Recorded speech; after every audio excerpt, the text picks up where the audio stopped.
अस्सलामुअलैकुम student, hope all of you are fine. आज हम स्टार्ट करने जा रहे हैं chapter multicellular and tissue level organization. BS honours zoology semester 1 के अंदर एक कोर्स जो कि एनिमल डाइवर्सिटी 1 है उसके अंदर ये चैप्टर इंक्लूड है, और बीएससी ज़ूलॉजी बी के अंदर ये चैप्टर इंक्लूड है। My name is Abdul Hanan, master of philosophy in zoology. तो ये हमारा इस चैप्टर का लेक्चर नंबर 1 है। एवोल्यूशनरी पर्सपेक्टिव के लिहाज से देखें तो जो मल्टी सेलुलर ऑर्गेनाइजेशन है इसको 3 फाइलम के अंदर डिवाइड किया जाता है। The first one is phylum Porifera, second one is phylum Cnidaria, और third is phylum Ctenophora. Next देखते हैं जी कि जो मल्टी सेलुलर ऑर्गेनाइजेशन है इसका ओरिजिन कैसे हुआ। तो 550 मिलियन ईयर्स अगो, अगर 550 million years ago multicellular organization का ओरिजिन हुआ, उस टाइम ओनली 10% जो ऑर्गेनिज्म थे वो मल्टी सेलुलर थे। अगर हम पीरियड्स की बात करें या ईरा की बात करें तो इस टाइम जो भी लाइफ है या जो भी लाइफ की स्टेज है इसको 4 ईरास के अंदर डिवाइड किया जाता है। The first one is Proterozoic era जो कि अप्रोक्सीमेटली 2000 मिलियन ईयर्स अगो का ईरा है, और जो सेकंड वन इज़ पिलोजिक इरा जो कि 270 से 600 मिलियन ईयर्स अगो का इरा है। द थर्ड वन इज़ मिजोजिक जो कि 225 से 135 मिलियन ईयर्स अगो का जो इरा है उसको मिजोजिक इरा कहते हैं। और जो फोर्थ वन इज़ सिनोजिक इरा जो कि 70 मिलियन ईयर्स अगो का इरा है। तो जो मल्टी सेलुलर ऑर्गेनिज्म जो इवॉल्व हुए हैं वो पिलोजिक इरा के जो पहला पीरियड है जिसको हम कैम्ब्रियन पीरियड कहते हैं, तो उस पीरियड में इवॉल्व हुए हैं। तो उस टाइम इनकी ओनली 10% जो ऑर्गेनिज्म जो है उस टाइम प्रेजेंट थे। There are 2 hypothesis about the origin of multi cellular organism. 2 hypothesis है। Number 1 is colonial hypothesis. It describe that dividing cell remain together, कि जब सेल डिवाइड हुए तो वो एक दूसरे के साथ इकट्ठे होना शुरू हो गए, बल्कि वो अलहदा नहीं हुए बल्कि एक दूसरे के साथ इकट्ठे मिलकर उन्होंने कॉलोनी बनाई। ठीक है। Then these colonies are present in protist, तो यही कॉलोनी जो है प्रोटिस्टा के अंदर पाई जाती हैं, जो कि हम लास्ट टाइम उसको पढ़ चुके हैं। दूसरी हाइपोथेसिस पाई जाती है जिसको हम नाम देते हैं syncytial hypothesis. A syncytium is a large multi nucleate protist cell, कि एक सेल होता है, एक बहुत बड़ा सेल होता है, उसके अंदर जो प्लाज्मा मेम्ब्रेन इनवेजिनेट होके बहुत से नए जो स्ट्रक्चर है वो बना देती है, और these membrane produce small multi cellular organism, और इसी मेम्ब्रेन ने इनवेजिनेट होके जो है एक लार्ज यानी कि एक मल्टी सेलुलर ऑर्गेनिज्म जो है वो प्रोड्यूस किया। यहाँ पे आप डायग्राम के अंदर देखें कि ए डायग्राम में आप देखें कि एक जो सेल था वो मज़ीद डिवाइड होता रहा। डिवाइड होने के बाद अलहदा नहीं हुआ बल्कि वो आपस में एक दूसरे के साथ इकट्ठे मिलते रहे, और इकट्ठे मिलकर उन्होंने क्या बना लिया, एक मल्टी सेलुलर ऑर्गेनिज्म बना लिया। और सेकंड में देखें आप बी में एक लार्ज प्रोटिस्ट था, उसकी जो सेल मेम्ब्रेन है वो इनवेजिनेट हो गई। इनवेजिनेट हो के उसने जो है एक लार्ज मल्टी सेलुलर ऑर्गेनिज्म जो है प्रोड्यूस कर लिया। Animal origin, there are 3 views about the origin of animal. ये हम लास्ट टाइम भी डिस्कस कर चुके हैं, तो अब इसमें हम थोड़ा सा गो थ्रू करते हैं इसके बारे में। The first one is monophyletic. It means that multicellular animals had derived from a single ancestor, कि जितने भी मल्टी सेलुलर ऑर्गेनिज्म है उनका सिर्फ animal origin. There are 3 views about the origin of animal. The first one is it means that the multicellular animal had derived from a single ancestor, कि जितने भी अब मल्टी सेलुलर एनिमल प्रेजेंट हैं वो उनका लिंक, उन सब का लिंक किसी एक सिंगल इंसेस्टर से है। It support the view that all most animal are derived from a single ancestor, कि मोस्ट ऑफ द एनिमल जितने भी हैं या animal origin. There are 3 views about the origin of animal. The first one in monophyletic. तो वो वाले scientist जो monophyletic theory को मानते हैं तो उनका कहना ये है कि जो मल्टी सेलुलर एनिमल प्रेजेंट है इस टाइम वो सिर्फ एक सिंगल इंसेस्टर से ड्राइव हुए हैं, लेकिन जो ज़्यादातर जो साइंटिस्ट हैं वो इस चीज़ को या इस व्यू को नहीं मानते। और तो जो सेकंड व्यू है या सेकंड हाइपोथेसिस है वो डाइफाइलेटिक है, तो इसके अंदर क्या है कि मोस्ट ऑफ द एनिमल जो इस टाइम प्रेजेंट हैं वो ड्राइव हुए हैं 2 इंसेस्टर से। जो नंबर 3 है polyphyletic, it means that animals are drived from many ancestors, कि एनिमल्स यानी कि मल्टी सेलुलर एनिमल जो इस टाइम प्रेजेंट हैं तो वो उनके बहुत से इंसेस्टर्स हैं। तो जो most of the zoologist accept the polyphyletic view, कि ज़्यादातर जो जोलॉजिस्ट हैं वो पॉलीफाइलेटिक व्यू को एक्सेप्ट करते हैं। Discuss about phylum porifera. The porifera are sponges, they are primarily marine animals और इनकी करीबन 9000 स्पीशीज़ एग्जिस्ट करती हैं। Their bodies consist of loosely organized cells, इनके जो सेल्स होते हैं वो ऑर्गेनाइज्ड होते हैं, मतलब different cells perform different function. They vary in size from less than a centimetre to a mass that can fill your arm. They are asymmetrical और radial symmetrical, कि इनकी बॉडी देखें तो या तो वो एसिमेट्रिकल होगी या रेडियल सिमेट्रिकल होगी। एसिमेट्रिकल के उसके बॉडी का कोई सिमेट्री नहीं होती, यानी कि कोई पैटर्न नहीं होता, कोई ओरिएंटेशन नहीं होती। जबकि अगर हम रेडियल सिमेट्री की बात करें तो उनकी अप एंड डाउन ओरिएंटेशन हो सकती है। अगर हम उसको लॉन्गिट्यूडनल कट करें तो प्रोड्यूस इक्वल हाफ, 2 हाफ बनाएंगे, 2 हाफ में वो डिवाइड होगी जो कि इक्वल होंगे एक दूसरे के, बट नो डेफिनेट राइट और लेफ़्ट साइड। लेकिन इनकी कोई राइट और लेफ़्ट साइड नहीं होगी, लेकिन इनकी अपर और लोअर साइड होगी। They have 3 cell types, pinacocytes, mesenchyma cell and choanocytes, जो कि हम फर्दर आगे जाकर डिस्कस करेंगे इन सेल्स को। They have central cavity card spongocoel, इनकी जो सेंट्रल कैविटी है यानी कि इनकी बॉडी कैविटी है उसको हम स्पॉन्जोसील का नाम देते हैं। Numerous pores are present in the body wall, इनकी बॉडी के ऊपर पोर्स होते हैं, ऑस्ट्रिया और ऑस्कुलम, ये भी हम नेक्स्ट आगे जाके डिस्कस करेंगे ऑस्ट्रिया ऑस्कुलम के बारे में। दे हैव नो टिश्यू और ऑर्गन, इनमें कोई टिश्यू नहीं होता, कोई ऑर्गन नहीं होते, सिर्फ जो सेल्स होते हैं वो डिवाइड होकर कॉलोनी बनाते हैं। Skeleton is composed of spicules, nervous system is absent but neurosensory cell are present, nervous system नहीं होता लेकिन न्यूरो सेंसरी सेल्स जो हैं वो बॉडी के ऊपर प्रेजेंट होते हैं। Asexual reproduction by take place by budding, asexual reproduction budding के ज़रिए होती है, जबकि जो सेक्सुअल रिप्रोडक्शन के ज़रिए देखें तो ये हर्माफ्रोडाइट्स होते हैं। मतलब हर्माफ्रोडाइट्स का मतलब ये है कि मेल और फीमेल जो जर्म्स होते हैं वो एक ही सेल में पाए जाते हैं, एक ही ऑर्गेनिज्म के अंदर पाए जाते हैं, मेल और फीमेल जर्म सेल एक ही ऑर्गेनिज्म के अंदर पाए जाते हैं। सेकंड है जी सेल टाइप या cell body. Sponges have simple body, the sponge also have specialised cells, मतलब हर सेल का कोई ना कोई डिफरेंट सेल जो है वो डिफरेंट काम परफॉर्म कर रहे होते हैं। Therefore division of labour is present in them. The first one is pinacocytes, they line the outer surface of the sponge, sponge के बाहर वाली बॉडी को ये पिनाकोसाइट्स बनाते हैं। पिनाकोसाइट्स आर स्लाइटली कॉन्ट्रैक्टाइल, मतलब ये मूव कर सकते हैं, कॉन्ट्रैक्ट कर सकते हैं, जिससे स्पॉन्जेस की शेप जो है वो चेंज हो सकती है। The second one archaeocytes, mesohyl is a jelly like layer present below the pinacocyte, pinacocyte के नीचे एक लेयर होती है, एक जेली नमा लेयर होती है जिसको हम मेसोहाइल कहते हैं, और उसके अंदर अमीबाइड सेल प्रेजेंट होते हैं।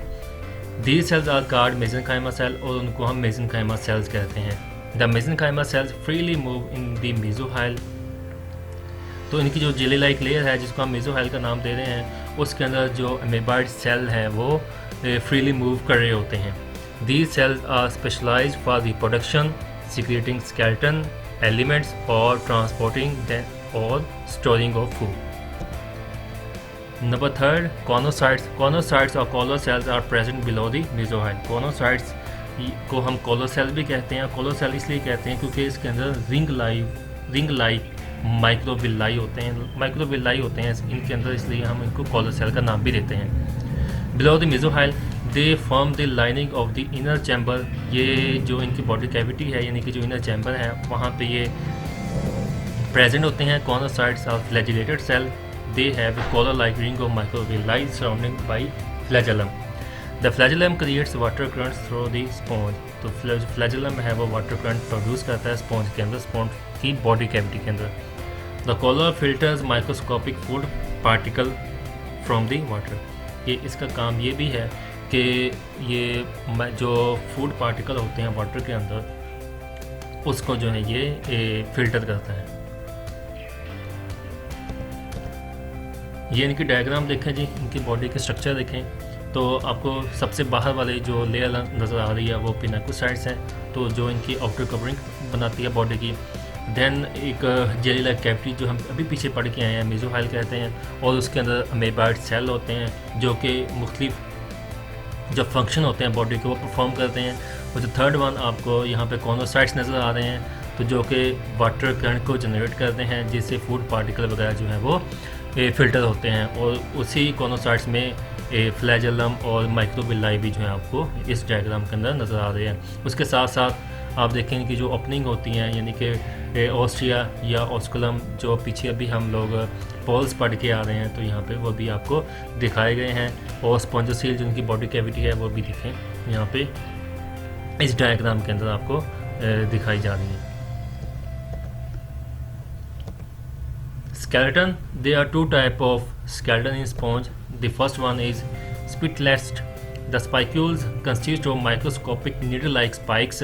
कि इनका जो skeleton है वो spicules पर spicules से मिलके बना होता है, और spicules are formed by amoeboid cells, और amoeboid cells जो होते हैं जो कि मेसोहाइल के अंदर होते हैं वो इन spicules को जनरेट करते हैं। They are made of calcium carbonate और सिलिका, और इनकी डिफरेंट शेप होती हैं।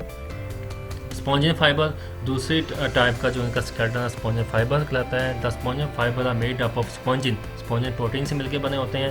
Spongin is fibrous protein made up of collagen, जो कि कोलेजन से मिलकर बनी होती है। यहाँ पे डायग्राम के अंदर आप देखें तो ये पहले में आप देखें स्पाइक्यूल्स नज़र आ रहे हैं आपको, ठीक है जी। दैन उनकी टाइप्स वगैरह भी आपको नज़र आ रही हैं कि मुख्तलिफ़ किस्म के ये स्पाइक्यूल्स बनाते हैं। दैन दूसरी डायग्राम के अंदर आपको जो इनका स्केलेटन जो अभी हमने पढ़ा है स्पॉन्जिन से मिलकर बना, स्पॉन्जिन फाइबर से मिलकर बना हुआ है, तो ये डायग्राम के अंदर आपको दिखाया हुआ है। Next one is water canal system. Water canal system use for circulation and filtration of the food. There are 3 type of water canal system in sponge. Sponge के अंदर 3 किस्म का वाटर कैनाल सिस्टम प्रेजेंट है। The first one is ascon type. Ascon type is the simplest and least common sponge body form. Ascon sponge are vase-like, ये एक vase-like structure जैसा हमें ये दिखता है Ascon type.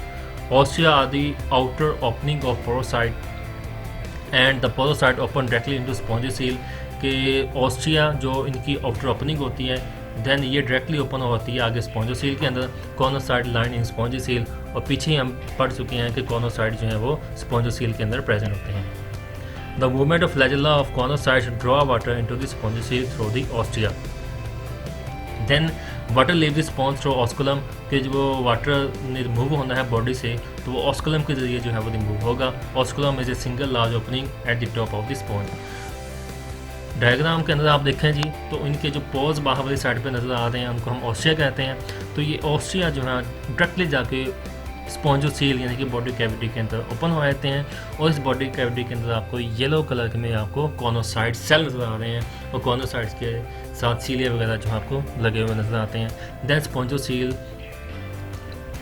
स्पॉन्जोसील में से जो वाटर है वो ऑस्कुलम के ज़रिए जो है वो बाहर रिमूव हो रहा होता है। Then the second one is Sycon type.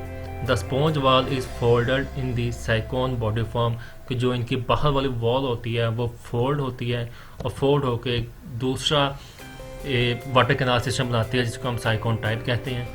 तो first of all inclined canal, the invagination of the body wall of Sycon from inclined canal, water enters the inclined canal through dermal pores, कि water incurrent canal के अंदर dermal pores के जरिए enter होगा। Next one is radial canal. Pause in the wall of incurrent wall connect incurrent canal with the radial canal, कि ये जो incurrent canal है वो आगे अटैच होती है रेडियल कैनाल के साथ कनेक्ट होती है। Choanocyte line in radial canal, the beating of the flagella of choanocytes move water through incurrent radial canal and spongocoel, it finally move to the osculum. Third one is spongocoel. The radial canal lead to spongocoel, यही जो radial canal है वो जाके open हो जाएगी spongocoel के अंदर। Water path देखें, first of all water move करता है डर्मल पोर के जरिए इनकरेंट कैनाल में आता है, देन वो इनकरेंट कैनाल के पोर में के ज़रिए डिटेल कनाल में एंटर होता है, दैन वो स्पॉन्जोसील, दैन वो स्पॉन्जोसील से ऑस्कुलम के ज़रिए बाहर रिमूव हो जाता है। डायग्राम में देखें आप कि जो स्पॉन्ज की बॉडी वॉल है वो फोल्ड हो रही होती है और फोल्ड होकर इनक्लूरेंट कनाल जो है बनाती है। दैन इसे इनक्लूरेंट कनाल से जो वाटर है वो रेडियल कनाल में जाता है और इनक्लूरेंट कनाल रेडियल कनाल के साथ जो है वो अटैच होती है। दैन रेडियल कनाल के अंदर देखिए आप कॉनोसाइट्स प्रेजेंट होते हैं, वहाँ पे फ्लैजेलम प्रेजेंट होता है, वहाँ से वाटर जो है वो मूव करता हुआ इनकी बॉडी कैविटी यानी कि स्पॉन्जोसील में आएगा। देन स्पॉन्जोसील से वो ऑस्कुलम के जरिए जो बाहर है वो रिमूव हो जाएगा। The third one is leucon type. The third one is Leucon type. Leucon sponge have an extensively branched canal system. There are following chambers in Leucon type. The first one is branched incurrent canal. Water enter the branched incurrent canal through ostia. Ostia के जरिए पानी जो है water वो incurrent canal में enter होता है. Then conocyte chamber. Incurrent canal lead into a conocyte lined chamber. Incurrent canal directly जो है वो conocyte chamber में लीड करता है, वहाँ पे जाएगी ये वाली canal. The third one is excurrent canal. Choanocyte chamber open into the chambers of excurrent canal. A large number of chambers and canals are present in Leucon type. Therefore, spongocyl is absent in them. They have many osculum of water leaving the sponge. Leucon type canal system is formed by the evolution of simple canal system. यहाँ पे diagram में देखिए आप कि जो ल्यूकोन type sponge है वो काफ़ी ज़्यादा कम्प्लेक्स है, उसमें काफ़ी ज़्यादा चैम्बर्स बने हुए हैं, ब्रांचेस बनी हुई हैं। इनक्लूरेंट कनाल जो है पहले वो डिवाइड हुई होती है मुख्तलिफ ज़्यादा कनाल्स के अंदर। दैन इनक्लूरेंट कनाल आगे वो कॉनोसाइट चैम्बर में जाके जो है वो ओपन होती है। दैन कॉनोसाइट से वाटर जो है वो एक्सक्रेंट कनाल के ज़रिए मूव करता हुआ ऑस्कुलम के ज़रिए जो है बाहर रिमूव हो जाता है। नेक्स्ट आते हैं जी मेंटेनेंस फंक्शन की जानब। Nutrition food. Their food consist of bacteria, microscopic algae, protist, suspended organic matter वगैरह पे ये फीड करते हैं। Large population of sponge play an important role in reducing the turbidity of the coastal water. यहाँ पे दो टर्म इस्तेमाल हुई हैं, टर्बिडिटी और कोस्ट या सस्पेंडेड पार्टिकल की वजह से वाटर का ट्रांसपेरेंसी को लूज कर देना, ये टर्बिडिटी कहलाता है। ठीक है, तो जो स्पॉन्जेस हैं ये टर्बिडिटी को कम करने में जो है वो इनका इम्पोर्टेंट रोल है। और कोस्ट वाटर वो वाला एरिया होता है जहाँ पर लैंड और मेरीन, कोस्टल वाटर वो वाला एरिया होता है जहाँ पे लैंड और ओशन आपस में मिलते हैं, तो वहाँ पर जो एक पट्टी सी बनती है वहाँ पे जो पानी प्रेजेंट होता है उसको हम कोस्टल वाटर कहते हैं। तो ये जो स्पॉन्जेस हैं वो कोस्टल वाटर्स में टर्बिडिटी को कम करने में इस्तेमाल होते हैं। A few species of sponge are carnivore. It capture small crustaceans with the help of the spicules. Mechanism of feeding. Choanocytes filter small suspended food particle. It pass through microvilli and reach at the base of the collar. कि choanocytes में आने के बाद यही जो food के जो particle हैं ये माइक्रोविलाई की बेस पे चले जाते हैं। It form a food vacuole in collar, और कॉलर में जाके फूड वैक्यूल बन जाते हैं। The pH food vacuole is change. Digestion of food vacuole take place by lysosomal enzyme. Lysosome enzyme जो है वो इस फूड वैक्यूल की डाइजेशन करते हैं। Partially digested food is passed into amoeboid cell, or amoeboid cell then distributed into the other cells. यहाँ पे एक सीक्वेंस दिया हुआ है कि किस तरह से फूड जो है वो मूव करती है। First of all choanocytes, then microvilli, then collar cells, then ये फूड वैक्यूल की फॉर्म में चेंज हो जाती है। देन उसके लाइसोसोमल एंजाइम के साथ डाइजेशन होती है। देन वो अमेबाइड सेल जो है उसको उस फूड को जो है मुख्तलिफ सेल के अंदर जो है डिस्ट्रीब्यूट कर देगा। Excretion and aspiration. There is an extensive canal system in sponge. A large volume of water circulate through this canal. पीछे हम इस चीज़ को पढ़ चुके हैं। All sponges cells are in close contact with water. Thus, nitrogen waste, principally ammonia, is removed and gas exchanged by diffusion. स्पॉन्जन का जो nitrogen waste है वो अमोनिया है, तो अमोनिया को रिमूव करने के लिए 1 ग्राम अमोनिया को रिमूव करने के लिए 500 ml वाटर की ज़रूरत पड़ती है, और ये हम जो है इसके बारे में जानते हैं पहले से ही।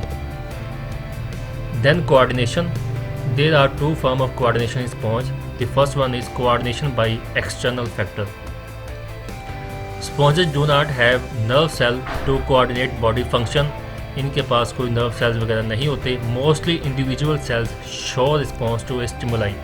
स्टिमुलस के जरिए जो रिस्पॉन्स शो करते हैं, for example light control water circulation through some sponges, कि लाइट जो है वो कंट्रोल करती है स्पॉन्जेस के कुछ फैक्टर्स को। मसलन जब लाइट ज़्यादा होगी तो उनके जो ऑस्ट्रिया है वो ज़्यादा ओपन होंगे, तो ज़्यादा पानी जो है वो इनकी बॉडी के अंदर मूव करेगा। अगर लाइट कम होगी तो ऑस्ट्रिया जो है वो कम ओपन होंगे, मतलब ये कह सकते हैं क्लोज हो जाएंगे। तो लाइट जो है वो डायरेक्टली जो है वो वाटर सर्कुलेशन पे जो है वो हेल्पफुल है, यानी ये लाइट जो है स्टिमुलस है ऑस्ट्रिया को ओपन या क्लोज करने का। The second one is coordination by internal factor.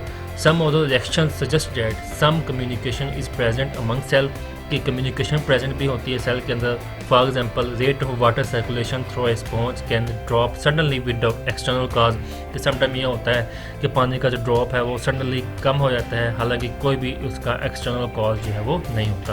तो इसका मतलब ये है कि कुछ फैक्टर्स ऐसे भी होते हैं जिसकी वजह से कोऑर्डिनेशन इंटरनल फैक्टर्स के जरिए हो रही होती है। रिप्रोडक्शन, दो टाइप्स की रिप्रोडक्शन होती है, सेक्सुअल भी और एसेक्सुअल भी। First one sexual reproduction. Most sponges are monoecious. हमें पता है कि मोनोशियस या हर्माफ्रोडाइट सेम होते हैं, जिनके अंदर ऐसे एनिमल जिनके अंदर सेम ऑर्गेनिज्म के अंदर मेल और फीमेल जर्म सेल पाए जाएँ हर्माफ्रोडाइट या मोनोशियस कहलाते हैं। But individual sponge produce egg and sperm at different time, कि डिफरेंट टाइम के अंदर एक स्पॉन्ज या तो वो एग प्रोड्यूस करेगा या वो स्पर्म प्रोड्यूस करेगा। एक ही टाइम के अंदर वो एग और स्पॉन्ज जो है एग और स्पर्म प्रोड्यूस नहीं करेंगे, बल्कि डिफरेंट टाइम के अंदर प्रोड्यूस करेंगे। गेमेटोजेनेसिस, गेमेटोजेनेसिस हमें पता है क्या होता है कि फॉर्मेशन ऑफ हैप्लॉइड गेमेट्स, उसको हम गेमेटोजेनेसिस बोलते हैं। और certain choanocytes lose their collar and flagella and form flagellated sperm. कुछ जो स्पॉन्जेस हैं उनके जो कॉनोसाइट्स होते हैं वो अपने कॉलर सेल और फ्लैजिला को रिमूव कर देंगे और उसकी जगह पे फ्लैजिलेटेड स्पर्म जो है वो बना देंगे। Next one, other choanocytes undergo meiosis and form eggs. कुछ जो है उनके अंदर मियोसिस होगी और एग जो है प्रोड्यूस होगा। Then fertilization, eggs are retained in mesohyl of the parent. Parent के अंदर एग प्रेजेंट होगा। Sperm cell pass from one sponge through the osculum and enters another sponge with the increment and enter fertilization. Eggs are retained in the mesohyle of the parent. Sperm cell pass from one sponge through the osculum and enter another sponge with increment canal. कि जो egg होगा वो मेसोहाइल के अंदर ही होगा, लेकिन sperm जो है वो एक स्पॉन्ज से ऑस्कुलम के जरिए मूव करता हुआ दूसरे स्पॉन्ज में के जो इनक्रेंट कनाल में है वहाँ पे एंटर हो जाएगा। Sperm are trapped by choanocytes. दूसरे स्पॉन्ज में जाके सेकंड स्पॉन्ज के जो कॉनोसाइट्स होंगे वहाँ पे स्पर्म जो है वो ट्रैप हो जाएगा। Choanocytes lose their collar and flagellum and become amoeboid cell. Then it transport sperm into egg. Then ये क्या करेंगे कि इस स्पर्म को एग तक ट्रांसपोर्ट कर देंगे और जाइगोट जो है वो बन जाएगा। Then development, early development occur in mesohyl. Mesohyl जो इनकी लेयर है वहाँ पे पहली डेवलपमेंट होगी। Cleavage occur in zygote. Then zygote में क्या होगी, क्लीवेज। और क्लीवेज हम पीछे ये भी पढ़ चुके हैं कि जाइगोट की जो डिवीज़न होती है उसको हम क्लीवेज बोलते हैं। फिर ये flagellated larva stage is form. Then larva बनता है जिसको हम फ्लैजिलेटेड लावा कहते हैं। फ्लैजिलेटेड लावा हम इसलिए कहते हैं क्योंकि ये लावा जो है वो स्विम कर सकता है, मूव कर सकता है, इसलिए हम इसको फ्लैजिलेटेड लावा कहते हैं। The water current carry the larva out of the parent sponge. It freely swims for 2 days। Then वही लावा पेरेंट से निकल कर इन्वायरमेंट के अंदर आ जाएगा। Then the larva settle on substrate and develop into the adult body form. और किसी सबस्ट्रेट पे जाके सेटल डाउन हो जाएगा और अडल्ट के अंदर चेंज हो जाएगा। यहाँ पे डायग्राम के अंदर आप देखें कि अडल्ट मेल में से स्पर्म जो है बनने के बाद वो मूव करते हैं तो फीमेल के अंदर, और वहाँ पे मेसोहाइल के अंदर ये एग होता है, वहाँ पे जाके फर्टिलाइजेशन होती है। फर्टिलाइजेशन के बाद लार्वा जो है वो स्विम करता हुआ, मूव करता हुआ बाहर आ जाएगा, इन्वायरमेंट के अंदर आ जाएगा, देन किसी सबस्ट्रेट पे जाकर अटैच हो जाएगा। वहाँ पर जो है इसकी बाकी की जो डेवलपमेंट है वो कंप्लीट होगी और वो अडल्ट फॉर्म में जो है चेंज हो जाएगा। The next one asexual reproduction. तो ए सेक्सुअल रिप्रोडक्शन का पहला जो है वो गेम्यूल फॉर्मेशन है। Gemmule is a resistant capsule containing masses of amoeboid cells. The parent sponge die in the winter and release gamule. Gamule release करेगा। Gamule can survive in both freezing and drying condition. The condition become favorable in the spring. Spring के अंदर जब condition favorable हो जाएगी, amoeboid cell come out through the tiny opening called micropyle. कि amoeboid cells होते हैं वो एक ओपनिंग होती है गेम्यूल के अंदर जिसको हम कहते हैं माइक्रोपाइल, वहाँ से जो है वो डेवलप हो जाएंगी और नया स्पॉन्ज बन जाएगा। The second one is regeneration. Some sponges possess great power of regeneration.